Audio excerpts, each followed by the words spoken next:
안녕하세요. 원성도 TV를 찾아주셔서 감사합니다. 오늘은 만주 이야기 9번째 만주와 사하공화국 이야기를 해보겠습니다. 첫눈이 폭설이 내려서 더군다나 습한 눈이 되어가지고 대한민국 전체 곳곳에서 눈사태를 일으키고 또 건물을 무너뜨리고 하는 이러한 눈사태가 나고 있는 것 같습니다. 여기에서 말하는 사하공화국도 지구상에서 사람이 살고 있는 가장 추운 곳이라고 하는 저 북극 쪽에 가까운 그러한 러시아 땅에 있는 자치공화국입니다.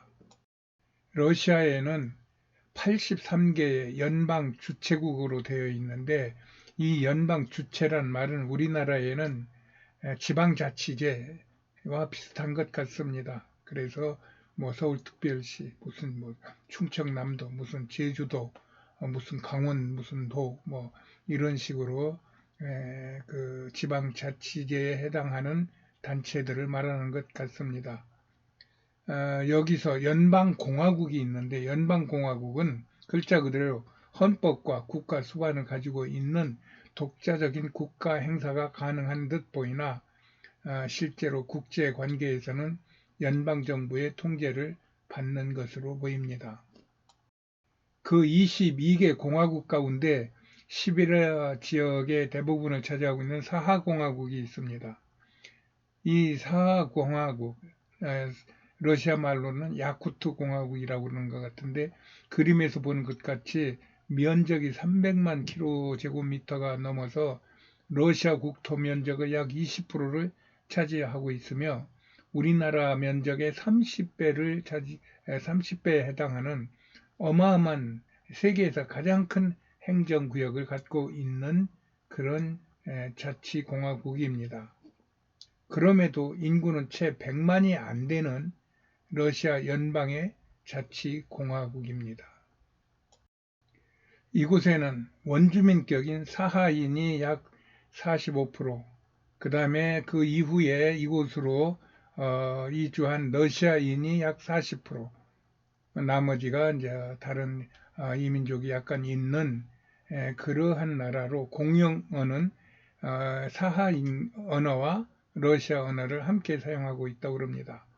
여기서 사하인들을 위키백과에서는 투르크 계통의 반유목 민족으로 설명하고 있어요. 그리고 그들은 13세기부터 이곳으로 이주하여 모피무역 등 전통적인 생활을 하던 중 1620년대부터 러시아의 지배를 받게 되었다고 합니다. 앞에서 설명한 대로 위키백과에서는 이 야쿠트인들을 터키계 민족, 그들의 언어를 터키계 언어라고 말하고 있어요. 그러나 나는 이 터키라는 단어에 한민족이라는 말이 들어가야 맞다고 생각하는 사람입니다. 지정학적으로 만주에 붙어있는 사하공화국이 터키와 비교할 대상이 아닌 것이죠. 이 알타이에서부터 시작된 유목민들이 이곳저곳에서 수천 년을 흩어져 살던 그런 무리들을 국경과 민족이라는 이름이 생기면서 이곳에 자치공화국이라는 경계가 그어졌다고 보는 것입니다. 이 사하인들, 여기서는 야쿠트인이라고 쓰여 있는데 같은 말이에요. 이 사하인들은 사진에서와 같이 우리 민족의 외모와 똑같지 않습니까? 자료에서 보면 그들의 언어 문법과 우리의 것이 같다고 합니다. 심지어는 아리랑, 장승, 소떼, 선앙당 등 우리 문화와 같은 것이 이 사하공화국에 얼마 되지 않는 사람들 중에 많이 그 전통으로 지켜진다고 그럽니다. 우리가 알듯이 터키인의 외모는 중동인들의 외모를 갖고 있지 우리와 같은 저 외모가 아닙니다. 다만 세상이 힘 있는 자들의 기록에 의존하다 보니 당시 세계를 천년 가까이 지배하던 오스만 터키의 위력에 우리 한민족의 역사는 묻히고 터키가 우리 자리를 대신했다고 저는 생각하는 것입니다. 그런 면에서 시베리아나 만주 지역에 그 북방의 넓은 초원 지역에 있었던 것으로 알려진 많은 민족, 부족의 이름 역시 편의에 의한 호칭이지 본질적으로는 하나의 유목민들의 호칭으로 보고 있는 것입니다. 저의 생각입니다.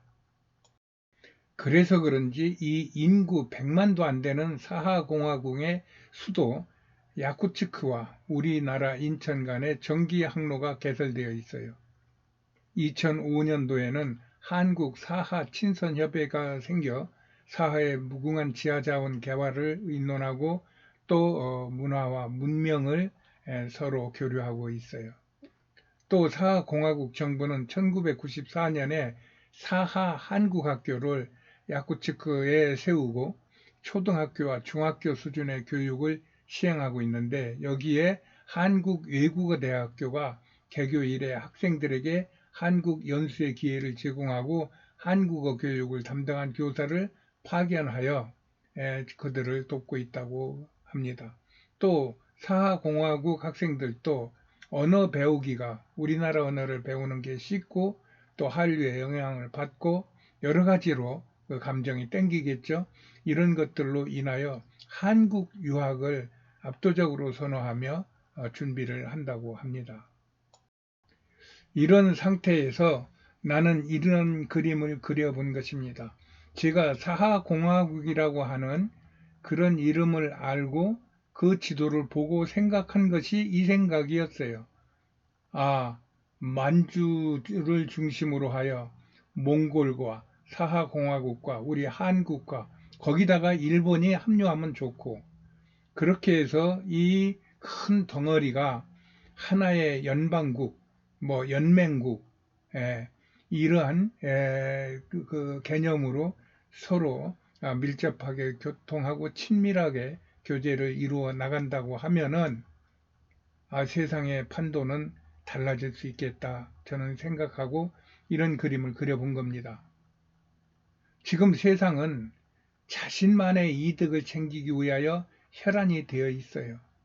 대표적인 예가 푸틴과 트럼프입니다. 푸틴은 옛날에 그 영화, 러시아 제국의 영화를 생각하고 자기가 한번 러시아 제국을 이루고 그리고 황제에 등극하고자 하는 꿈을 가지고 이런 억지를 부리는 것 같고 트럼프도 우리 그리스도인에게는 상당히 좋은 그런 희소식을 많이 주지만 그러나 그의 정책은 보면은 내가 살기 위해서는 상대방은 다 내 말을 듣든가 아니면 나로부터 제재를 받고 온전함을 면치 못할 것이라고 공갈을 치며 지금 엄포를 놓고 있습니다. 그러나 세상은 푸틴이나 트럼프가 생각하는 것보다 훨씬 더 복잡한 것 같습니다.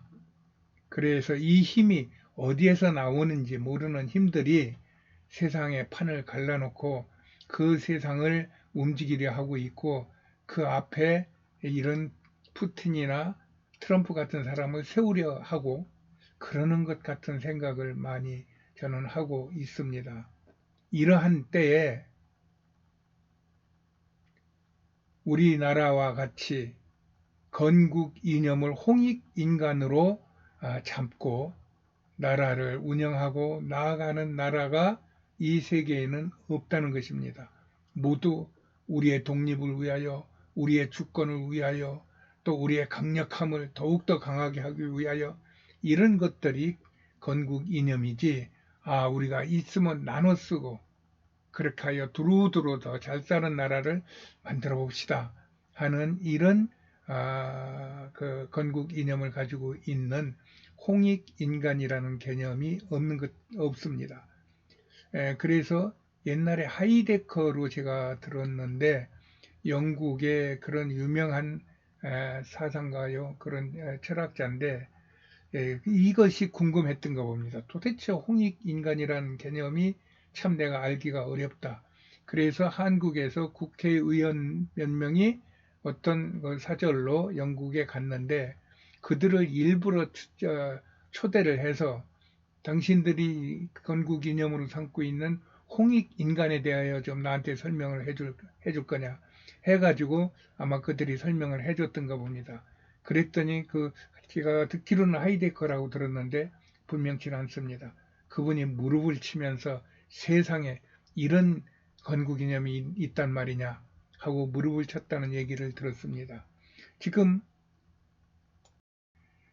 우리나라의 건국 이념인 홍익인간의 정신으로 서로 이웃과 힘을 합한다면 그들은 다 한민족 계열의 나라로 억지가 아닌 온 세상을 위한 새로운 힘으로 온 세상의 평화를 위하여 봉사하고 헌신하고 있는 것을 나눌 수 있는 신세대 세력으로 부상하게 될 것이라고 저는 생각하고 있습니다.